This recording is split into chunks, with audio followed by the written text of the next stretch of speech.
Hey y'all, it's your girl Sierra, aka Little Bit, and you are tuning in on another episode of the greatest podcast of the year, Little Bit of Therapy. If you are new here, please do not forget to go ahead and hit that subscribe button, like, comment, and share, because this is the type of therapy you wouldn't want to miss. Let's get straight into it. So today's episode, I feel the need to talk about confidence. Confidence is very, very important. Because when it comes to our confidence, it literally not only impacts the relationship that we have ourselves, but it also impacts how we view others in the world. So grab what you need, prepare to release, because it's going to go all the way up with a little bit of therapy. Let's heal it.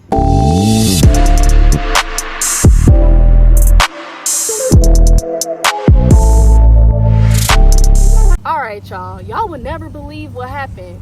So the last clip, the introduction, that was when I originally recorded the video. I literally just got done recording the video for the past 5 minutes. I just been done. And I was talking for at least 45 minutes to an hour. Why I look and it wasn't recording? And you want to know why I wasn't recording? Because my alarm went off and I didn't even know, okay? But I'm going to go ahead and do it again because I do believe that God is putting me in a position to share this word today when it comes to confidence. And, although I already talked for 45 minutes to an hour, I'm going to do it again. I got time, and I feel like this is God just answering my prayer to be patient and to keep going even when it's different challenges my way. And I think that I'm going to talk my stuff today. So let's heal it. Anyways, now that we got that out the way, ladies and gentlemen, so when it comes to confidence, being confident is knowing who you are and who you are not. Holding on to what you believe is true about you, right? Not holding on to what others believe to be true about you, because that can only distort our view about ourselves, right? But knowing who you are because of who God says that you are. And so you are holding on to that because you believe that truth, because God is the truth. I feel like also being confident in yourself, you also are acknowledging and accepting of the fact that you won't be well-rounded in all areas, right? There will be some things that we may lack, but just because we lack something, it doesn't change our intrinsic worth, because we have worth, right? And I feel like where a lot of us go wrong is that if we have some type of imperfection or flaw and things of that nature, we automatically assume that we are not good enough. And that's not true, right? And having that type of fixed mindset, thinking that we have to be everything to everyone and to embody everything and that we can't make mistakes, having that mindset will prevent us from really being able to embrace ourselves, so then that way we can walk into who God created us to be, okay? And so I do want to get into some factors that I believe that interferes with the person's confidence, and then I'm going to go ahead and provide you all with some tips on how to build your confidence. Okay, so the first thing that I have is trauma. Oh, my notes is blowing. Go ahead, close that. All right. The first thing that I want to get into is trauma. Whew. Trauma can impact our confidence because, especially growing as a child, we are like sponges, right? And so because we are sponges, we are taking in everything and everyone around us. And that can definitely be maladaptive when we are surrounded around people and things that doesn't serve us, right? And so when you think about our parents and our guardians, if they mistreat us, right, if they neglect us and abuse us, then we will take that as a mirror, so that way we can see the reflection of ourselves, right? Because we are too young to reason, so we'll think okay, why mommy and daddy treating me this way? Why grandma don't want to talk to me? Or even our peers, why they don't want to play with me, right? And so because we are too young to reason, we do whatever we can to make sense of the experiences that we are having, and then we have this maladaptive assumption that something is wrong with us and that there is a certain way that we have to be in order to experience some type of acceptance and love and commitment from someone else, right? And so when we endure several traumatic experiences, it's important to know how we can take that trauma as an indicator of what our life will always be like. And we may conclude, okay, well, I have experienced this ongoing, or I have experienced this more days than not, so that means that my life will always be this way. And so then you will have like no hope, right? And then you are basing your self-esteem on those difficult experiences that you have, because you feel like that is, you know, that common theme that's going to be in your life. And also when it comes to trauma, we also have to understand that that trauma could, you know, instill some type of like fear in us, that fear to get close to people again, right? That fear to just like step in and step out when it comes to situations.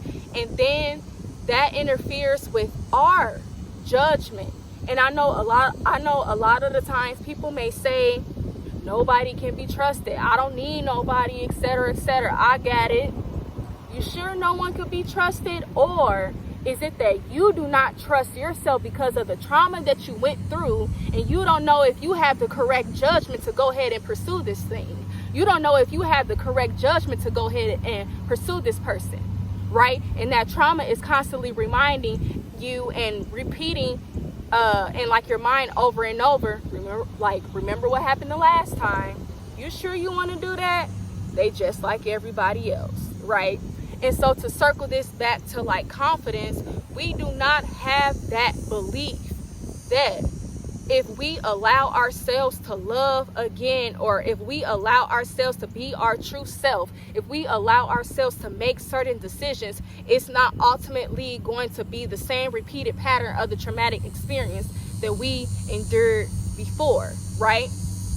And that is how the enemy gets us tripped up, right? And he loves to get us when we are yay high. He loves to get us when we are young, because as I just mentioned, we are vulnerable. We are too young to reason, right? And so God, I rebuke that in the name of Jesus. The enemy will start off attacking us as children at a very, very young age, and he will do that through our family and our peers, right? And as he do that through our family and peers, and as we get older and older, just like how we are like sponges, all those experiences is going to be ringing out into others in the world, right? And also amongst ourselves. And then after we have endured so much trauma, the enemy loves to convince us like, okay, well, I might as well not try to do this because you remember last time, or I must not be worthy because if I was, why would they treat me like that? I'm obviously no one, or I don't belong to God, or God isn't with me, or God doesn't love me, because if I belong to him and if he's with me and if he loves me, how come he allowed me to like endure those things?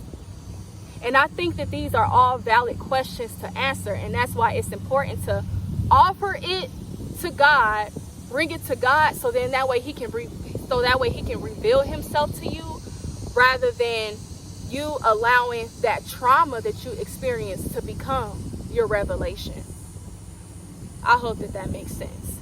And just to do some quick self-disclosure, I have experienced several like traumatic events, and one of the things, as I had mentioned, being in a psychological abusive relationship, and I literally took that experience and I allowed it to set the tone for literally how I viewed myself, but also other people. So because I viewed myself as less than and I wasn't worthy, right? And I experienced that psychological abuse, I would literally view everyone else as the abuser, right? So soon as they do or say something that would trigger something within me, I'm automatically fearful.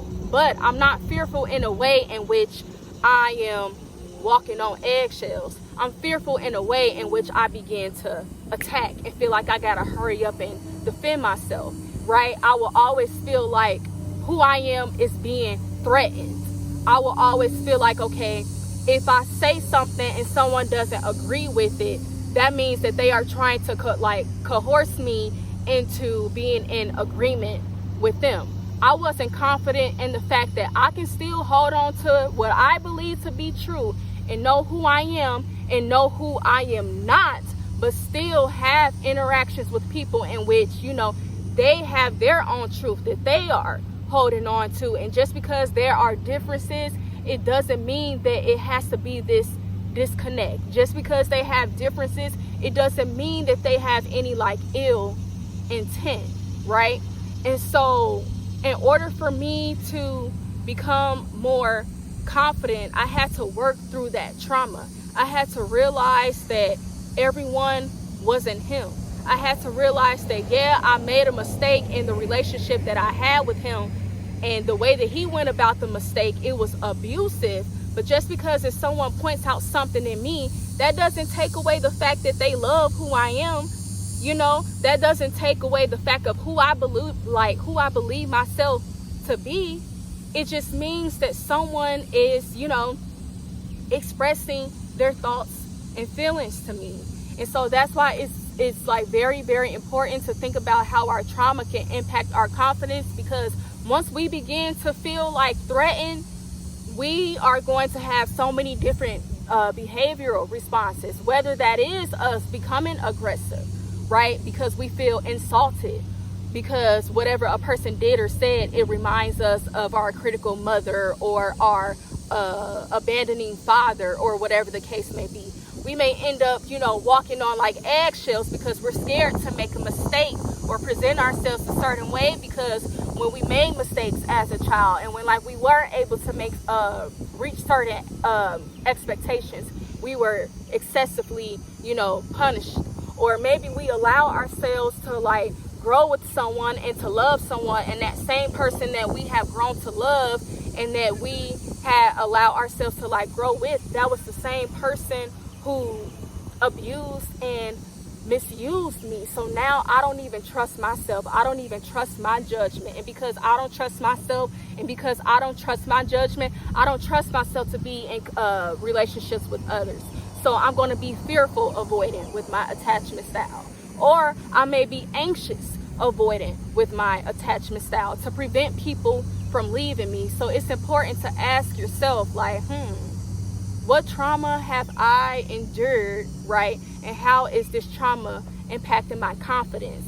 And because of that impact, when it comes to my confidence, how is that showing as I allow myself to be in relationships with others? How is that interfering with me being in the world, right? I hope that makes sense. I really, really, really hope what I'm saying is making sense. Another factor that interferes with a person's confidence is comparison. And so, I have it right here. I have my book called Dear Self. So that's affirming letters when you're facing challenging times. And you can find it on Amazon or Barnes and Nobles. You would just type in Sierra Burke's Dear Self and it'll pop right on up. I do have a letter when you are comparing, and I want to just go ahead and read that and process things from there. Okay. It says, Dear Self, they have what I don't. They can do some of the things I cannot do. They are much better than I am. Maybe if I embodied and had those same things, I wouldn't feel this way. But unfortunately, I don't. I know I shouldn't be comparing, but I cannot help it. Maybe I'd be more desirable if my life was like theirs. Maybe I'd be happier. But then again, there are people who seem to have everything they want and still experience unhappiness. Nothing is ever what it seems. It's okay for me to look up to people. It's not okay that I deem myself as less desirable or less important because I lack certain things. Heal it. Ooh, Lord, literally heal it. Even the people I compare myself to lack something. Some of the things they lack are the things that I have. And although they lack something, I do not choose to view them as less desirable or less important. I can try to convince myself all day by finding reasons why they are more desirable and more important than me, but that doesn't make it true. It only enhances certain areas in their lives, but what I have also enhances areas in my life. If I think otherwise, it still doesn't change anything. Despite the efforts made on my behalf, I cannot be who they are. I can only become a better version of myself. Something that I love about myself is that there is no mystery. I am aware of what I lack. I am aware of my strengths. I am aware of who I am and who I am becoming. A lot of the time, the people we wish we were are not who we think they are. A lot of the things we wish we had does not give us the perfect life that we think we'll have once we get it. This is the mystery that I speak of. It may bring a sense of fulfillment at the very beginning, but eventually it'll all go away because I'll get used to it and then focus on the next thing I lack and desire. Again, nothing is ever what it seems. I'm not gonna lie, as I read that letter, I was just thinking like, wow, I can really resonate with those things, because honestly, as I wrote this letter, I had asked the Holy Spirit to put me in that state of mind that I was in when I constantly found myself being in comparison with others. And nonetheless, if there are some things that you want to improve about yourself, you can do those things, right? But there's a difference between self-enhancing and, self-defeating. And it's very self-defeating when we constantly view ourselves as less than and inferior compared to people who may have something that we don't have. And just because they have something that we don't have, that doesn't mean that we don't embody something. It doesn't mean that we are not someone. It doesn't mean that we are not going somewhere. It doesn't mean that we are not in the midst of pursuing purpose. It does not mean that we are not purpose, right? And just as I entailed in the letter, nothing is ever what it seems. So we have to be very mindful of what and who we are comparing ourselves to, because it's a lot of things that is seen and unseen, right? And so I think when it comes to the things that we lack, and before we ask God, God, why I don't have this, why you can't give me that, they have this, they have that, I want what they have, etc., you had to understand that God see and know things that we cannot see and things that we do not know. And so you have to be mindful of desiring what you see other people have, right? Because you may be coming into agreement with some type of spiritual battle that they may be going through, behind closed doors, honestly. And it's important that we do not focus on who's on the left of us or who's on the right of us, but we need to focus on what's ahead and hold God's hand as he, makes the path straight for us. So then that way we can walk into who he created us to be and not who we think society wants us to be, right? It's very important to not compare. In the last video, I discussed comparison in regards to friendship, but it can still go with confidence, because I had said that when a person lives a life and constantly find themselves comparing, you are living a life with a poverty and a scarcity mindset, because you are constantly looking at, what you lack and what you don't have, right? And then it's just God had humbled me, right? Because I constantly found myself, I need a sign, right? And God would constantly give me different signs, and I would constantly reject those things, right? And I didn't realize that, God can give me signs all day long, but that's not going to change the fear in my heart, because that fear comes from that lack of confidence. It comes from a disbelief because I'm still viewing things from the lens of my trauma, right? And so when it comes to comparison, it's just like, okay, if you don't like something about yourself and you go ahead and do what you need to do to work through those things, is that going to change that lack of confidence that you feel deep down in your heart?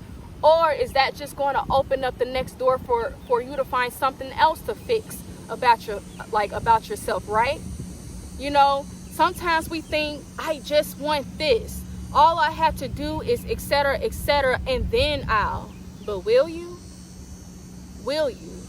I think if we stop constantly looking at and for things externally and start working through the internal from a spiritual aspect, we will be more confident and understand that we are God's prized possession.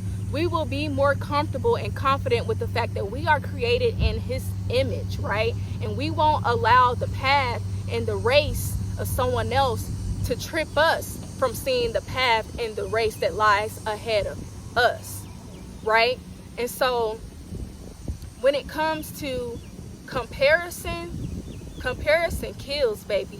And it only leads to coveting, right? Which is also a sin. And it also leads to idolatry because you are making what you don't have as your God rather than making God in your life.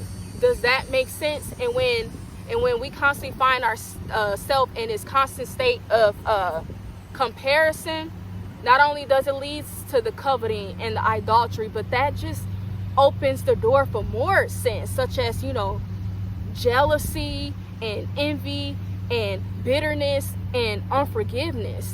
And I know y'all probably thinking like, wow, I never really thought about it that way. But that's my job as a licensed mental health counselor, is to make you think about things that you have never thought of. And I really want y'all to think about how that constant, you know, comparison can keep you in that cycle of that never-ending defeat, because there is always something more that we could do. But just because there's something more that we could do, just because there's something more that we could have, does that even mean that God appointed us for those things? Are those things even in God's will? And that's why we find ourselves so weary, because we are comparing and we trying to keep up with the Kardashians, right? And something that I have worked on when it comes to comparison is to not compare myself with the world, but compare myself with Christ's words and what Christ says about me, because the world is constantly changing, but Christ never changed, right? And who I am as a woman, I am very, very natural. Like, if you know me, when I get done up, I'm gonna get done up, but I don't care to keep my hair done, okay? I like my little natural fro. I like having, you know, my bare face and things of that nature. It is what it is. And there once was a time in which I felt like I had to keep up with what I was seeing out in the world, because that is what was being glorified, right? Having the middle, bust down middle part, the long nails, the lashes and stuff. And nonetheless, although I wasn't keeping up with that stuff a lot, the fact that I wasn't keeping up with it, I had lacked confidence in myself.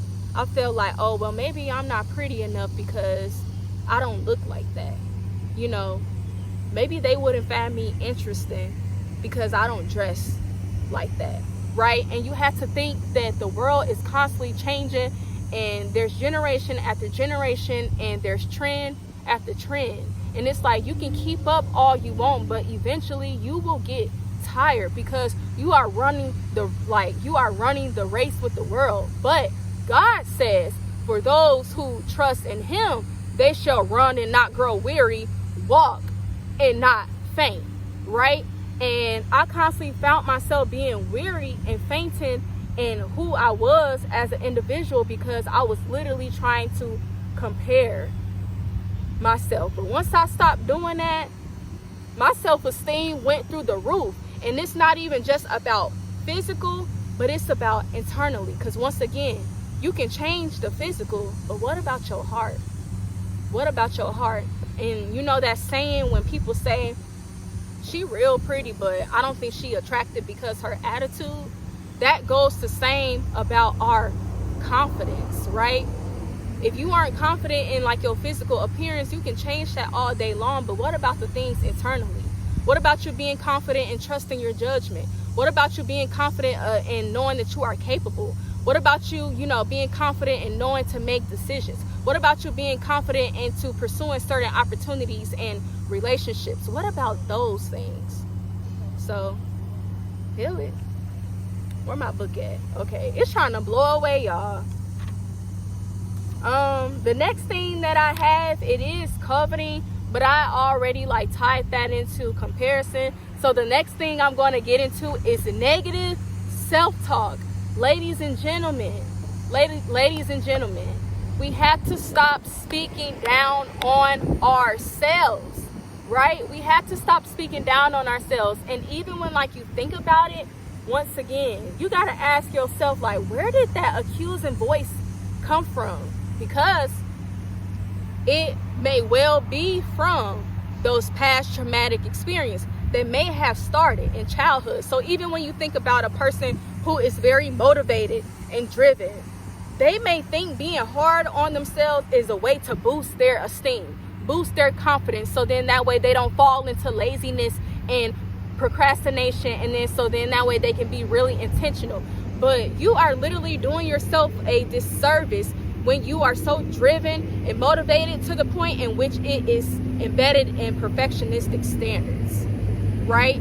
You can have high standards, but it's a difference between high standards and perfectionistic standards, right? Perfectionistic standards are not flexible. They are irrational. They are excessive. It leaves you no grace and compassion as the human being that you are. And so when you do fall short and you do make a mistake, or something didn't happen how you wanted it to happen, now you being so hard on yourself. Now you are being so doubtful. Now you are lacking faith. Now you are speaking all of these negative things over yourself. In the Bible, in Proverbs 18:21 says, the tongue has the power of life and death. Those who love it will eat its fruit. Which fruit are you eating?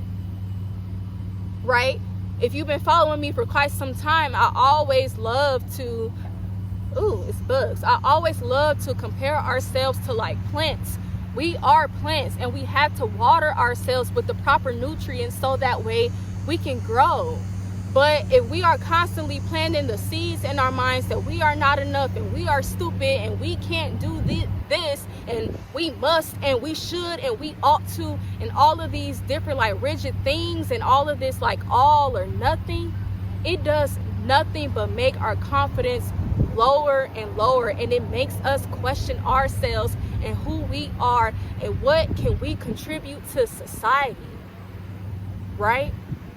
And I understand that we experience things in life to where it's just we can't always be positive. So I don't want individuals to think that I am encouraging y'all to just be happy-go-lucky 24/7. That's impossible. But when you are experiencing things, offer it to God, right? Offer it to God.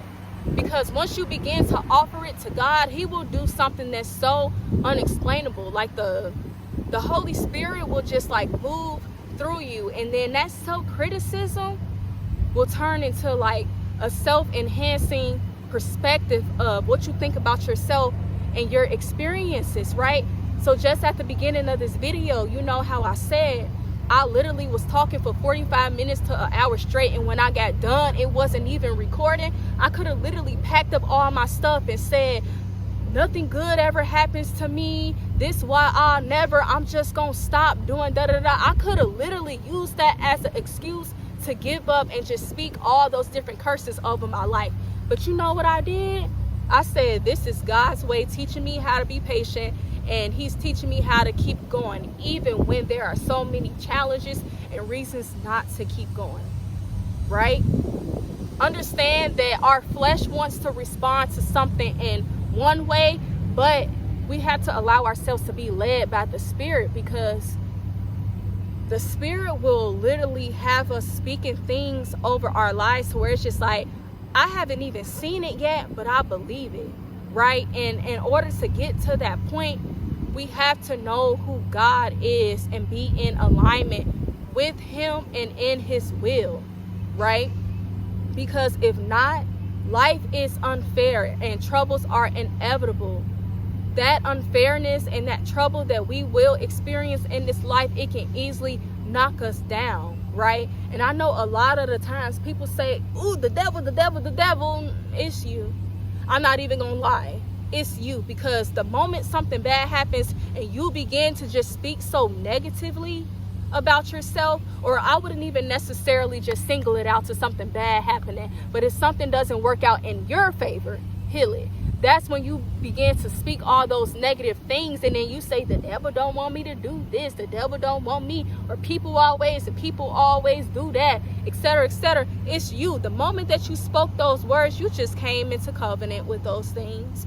So that's why it's important for you to denounce and disconnect from those things and divorce those things, right? Because the more you speak ill about yourself, that is going to set the emotional tone in your life when you do experience intense emotions and thoughts, but it will also set the tone of your life experiences, right? And if we constantly keep speaking negative, it's going to be easy for us to find the negative, right? And a lot of the times the devil, he don't even got to do nothing. It's your mouth. You're using your mouth as a weapon against you. So when you say, dang, the devil, I can't never, he looking up at you like, I ain't even do nothing. And you want to know why he didn't do anything? Because he isn't omnipresent. So that means that, thinking about what I mentioned as far as like our childhood, he started when you were yay high. He did his work when like you were yay high, because he knew, I got him. Now I can keep them in this cycle of self-defeating patterns, and that negative self-talk, and that negative thinking. So because I can't be everyone, I can't be everywhere like God, I got them in this cycle. So now I can keep my hands off them.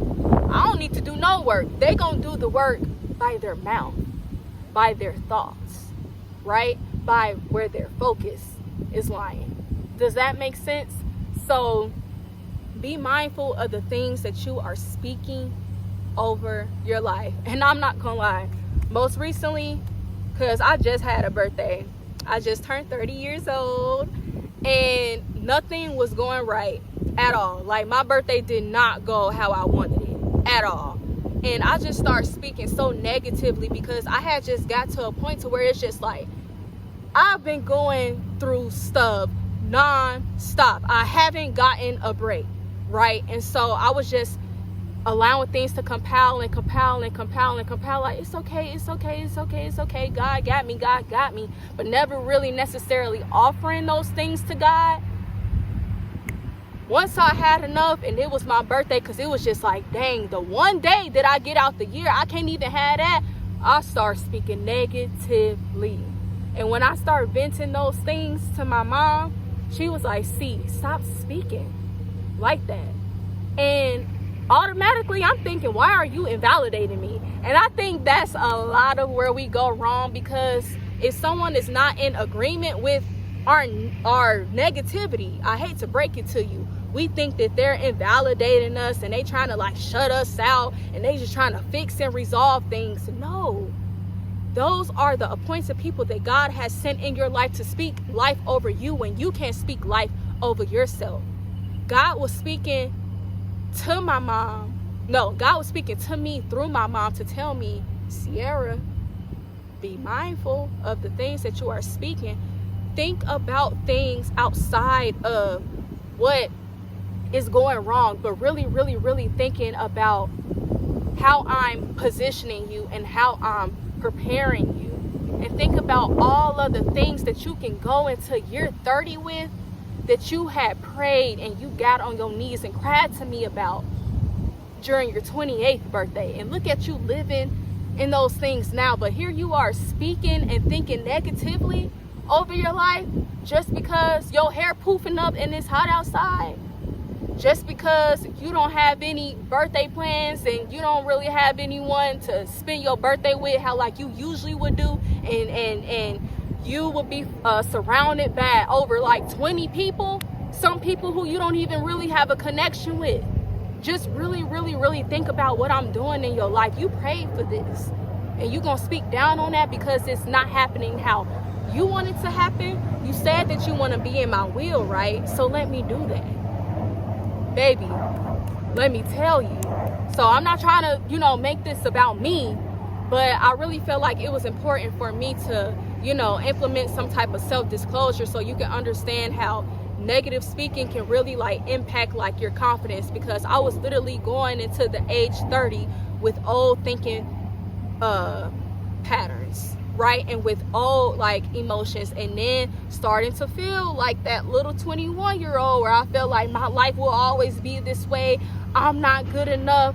Bad things always happen, to me. Like I've been working towards this and that, but nothing is happening. Everything that I'm doing is going to waste. I can't never get a break, etc., etc. So just be mindful of the fruit that you are eating from. Okay, I keep grabbing the wrong book, and like the wind is blowing, so don't be surprised if this book blow out my hand. Okay, one last thing when it comes to factors that impact your confidence. Your comfort zone. The more you stay in your comfort zone, the less room that you have to grow as a person. The more you stay in your comfort zone, the more you will continue to be that old version of yourself, right? The more you stay in your comfort zone, the more intense your fear and your anxiety will be when it's time for you to step out of that comfort zone. The more you allow yourself to stay in your comfort zone, the more you are in covenant with that. And so then when the opportunity presents itself for you to experience something outside of your comfort zone, you reject it because you're too busy looking for the old, right? There's a scripture in the Bible that talks about like old wineskins and new wineskins, and it's just like people who constantly drinking from the old wine, they say the old wine is just fine, we don't need the new. And then when they do try to mix up the two, it's really hard for them to embrace it, right? Because they are constantly looking for the taste of what they have had rather than allowing a new taste to be part of the experience of what they could have and even what they currently do have. And I think if we allow ourselves to step outside of our comfort zone, it will give us the ability to learn different things about ourselves that we couldn't have done when we was in our comfort zone, because I really feel like our comfort zone prevents us from trying, right? It really prevents us from trying. And if we don't allow ourselves to like try, of course we're not going to be able to even develop the skill in order to push forth that thing that God has called us to do, because we keep limiting ourselves, right? Oh, I've never done that before, so I don't know. And I recently had like a session with like a client, and she was just like very like nervous about starting like her job as a mail like carrier, because she's been like a server since she was like 22 years old. And so I helped her with processing the fact that she's no longer that 22-year-old. So the things that 22-year-old wanted and desired and was interested in, it doesn't seem to be in alignment with this 31-year-old version of her. And I helped her understand that job served its purpose during that time, but now it's time to walk into something new. And as she began to acknowledge the fact that she was nervous because she always been a server and she never been a mail carrier and she didn't know how to do it, I also helped her understand that she wasn't always a server. It was something that she did before that, but when she became a server, she allowed herself to be uncomfortable to enhance her skill in that field of work, and she is able to embody those same things. And so as we continue to process things as well as normalize that fear when it comes to change, or more so normalizing that anxiety when it comes to change and stepping out of that comfort zone, one of the things that she concluded is that,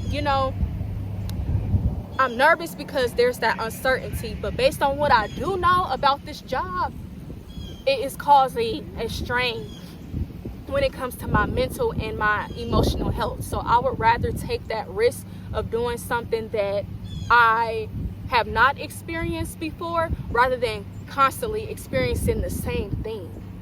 And so when it comes to like your confidence and like your comfort zone, knowing that the more comfortable you will be, the more uncomfortable you will be, right?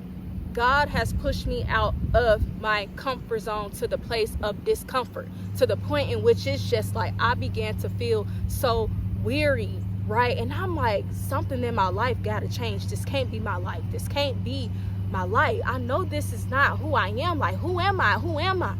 I was so comfortable with little bit. And I know that my podcast is called Little Bit of Therapy, but if you really, really know me, not know of me, but if you really, really know me, you know Lil Bit and Sierra is two different people. One is a girl and one is a woman, right? And when I sit and I think about things that Lil Bit did, she can't sit with me.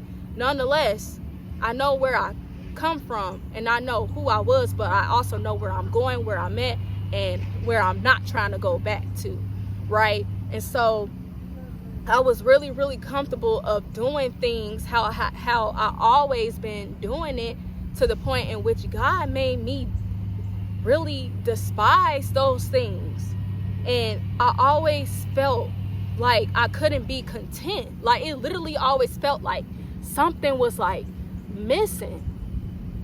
And he did that so he can push me out my comfort zone, so then that way I can see what's on the other side of that. And ever since I experienced what's on the other side of my comfort zone, I'm so much more confident and I'm so much more and willing to like take risk. Even me being out here doing like my like podcast outside of my comfort zone, to where people can like walk past and it's bugs and stuff, I can be really, really shy. I don't like people looking at me and stuff. So for me to do this out here and to have all these different like distractions, God is literally pushing me out of my comfort zone.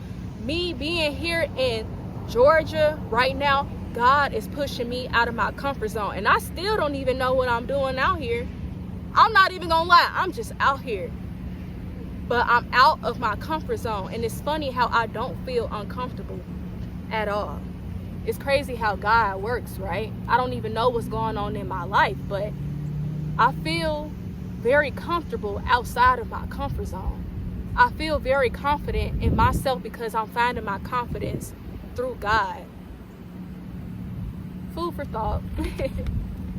All right. So the next things that I want to get into are the different like tips on how to like build your confidence, and then that'll be a wrap for today. So tip number 1, just as I just mentioned, practice being content with who you are and what you have, and remind yourself that you are developing over time, right? So although you aren't where you want to be, just know that you aren't where you were, right? And embrace the process, because without the process, you can't get to the purpose at all. It is the steps, and I think that we tend to overlook the steps a lot. It is the steps that we take that help us reach where we're trying to be. Number 2, give your prideful feelings to God. Because if you are prideful, this does nothing but make you self-righteous, and for you to view yourself as superior and others less than. And it's funny, because circling this back to confidence, a person who is prideful, they are boastful and they are arrogant, but underneath that boastfulness and that arrogance is something in them that they feel very insecure and unstable about, and so they project that onto others by trying to make themselves be all the way up here and talk about others as if they're down here. And then there's scripture in Philippians chapter 2 verse 3. Let me go ahead and get to that, and I am reading things from the NLT version for those who are wondering. If I can get to the page without the wind. Okay, it says, don't be selfish, Don't try to impress others. Be humble, thinking of others as better than yourselves. Don't look out only for your own interest, but take an interest in others too. You must have the same attitude that Jesus Christ had. Now, it's important that you be led by the Spirit as you read this, because someone who struggles with their confidence, specifically if they are a people pleaser, right, they are going to take God's word and distort it and view it as, I have to continue to people please. No, you have to view everyone, right? You have to view everyone, including yourself, as an individual who is made in the image of Christ. So not looking at yourself as literally less than and inferior and everyone is up here, or not viewing yourself as up here and everyone as less than. Because to be honest, all of the things that we have, we couldn't have gotten those things by God, and he can literally take those things away. So it's important to be humble, and to be humble you have to be wise. You have to have humility, and you also can't be finding your confidence in worldly things. Nonetheless, God will give us those worldly things, but what happens if you laid off and you found your confidence in your job? What happens when that relationship ends and you found your worth through that person? What happened if you come to your house and it's burnt down and you found your confidence in your clothes and your shoes, right? What happens? That's why it's important to not constantly be focused on things externally, but focus on things internally, right? And allow God to do that work for you. So even when you do obtain those things, and it could, try to make you feel like you are better than, and you just got it going on, because you have allowed God to work through you and he has given you that wisdom, you will be able to abide by those things in a way in which it will bring glory to him and not glory to you. I hope that makes sense. Let's see. It's also important to practice yes buts. So it's yes, I wasn't able to graduate college when I expected, but I'm enrolled in courses now and I'm doing a great job. Yes, I wasn't able to get married and have children by this certain age, but during my season of singleness, I have been able to love myself and know what love is through God, right? So not constantly feeding yourself with a whole bunch of conjunctions and a whole bunch of lack thereof, but also having something that challenges those things, right? Because if we just allow ourselves to have our minds filled with those things, baby, of course, it'll be easy for us to think and speak so negatively of ourselves, because we don't have anything to use as a weapon against those things. Heal it. Something else to do is to substitute disabling language with enabling languages. So change your should statements to I'd like to. Change your can'ts to I'll try. And change I doubt to I believe, right? It's all about the mouth. There is power in the tongue, ladies and gentlemen.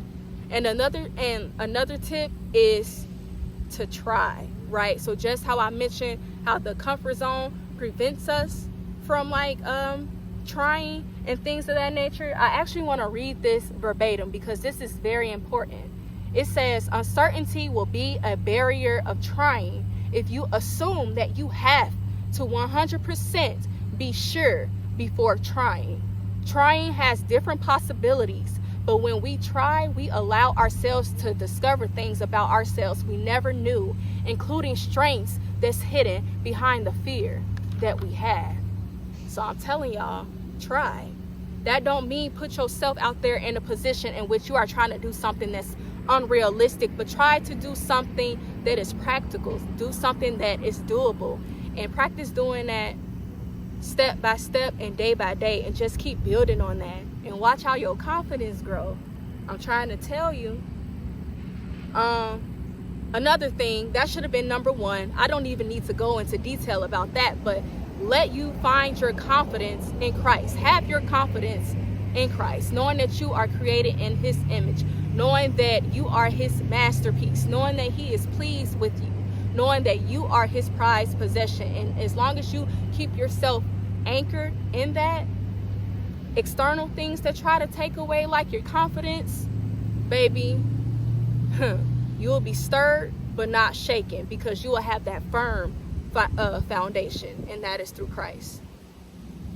Another one is, be mindful of what you are involved in and who you are involved in. So if you aren't involved in things that has substance, but you are constantly doing things that only involve substances, you're not really going to have any like purpose and drive. Because baby, when I used to drink excessively and smoke, baby, I would procrastinate, I would be lazy, and yeah, I still graduated great grades and all of those things, but I never had the motivation and the confidence in myself then like I do now. But once I gave up smoking in its entirety, and I have significantly cut down my drinking, I spend my time doing other things, and I'm just constantly discovering different parts of myself and allowing myself to meet new people and do like new opportunities, allow myself to have like new opportunities that's outside of what I was always like doing, right? And it's important that we involve ourselves around people who are going to uplift us, right? Because eventually we become a product of our environment. So we have to be surrounded around those who are going to speak life in us, and not someone who's going to project their doubt and their insecurities and their fear onto us, which will then make us feel insecure and fearful and doubtful and so forth. And another tip to build our confidence is to just know ourselves, know our identity, know what you value, know what you believe in, know what your needs are, your emotional needs, know what your wants are, know what you are interested in versus what you are not interested in, knowing your boundaries. And these are a lot of things that sometimes we struggle with and we don't know. So it's very, very important that we take the time to date ourselves and get to know ourselves all over again. But also doing that with God, because He will reveal ourselves. Like He will reveal ourselves to ourselves by revealing Himself, right? And then He will also help us recognize how we may or may not be living a life that is in alignment with all those things that has been revealed to us. And so those are some ways to build your confidence. And so what I want to leave y'all off with is, the next time you feel your confidence being threatened, ask yourself, what's T? Right? Like, what's T? Is it T or is it T? So T is an acronym. Am I basing things based off trauma? Am I looking for external validation? And am I listening to accusatory voices? And how can I turn that T into T? How can I turn that trauma into triumph? How can I turn that external validation to esteem and embracing who I am, embracing my true self and not taking on that role self?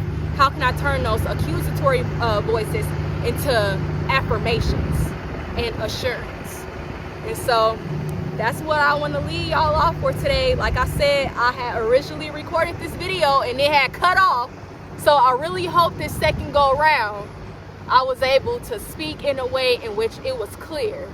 And so like, comment, share, subscribe, do what you must. And that will be a wrap for today. Woo! Let's heal it.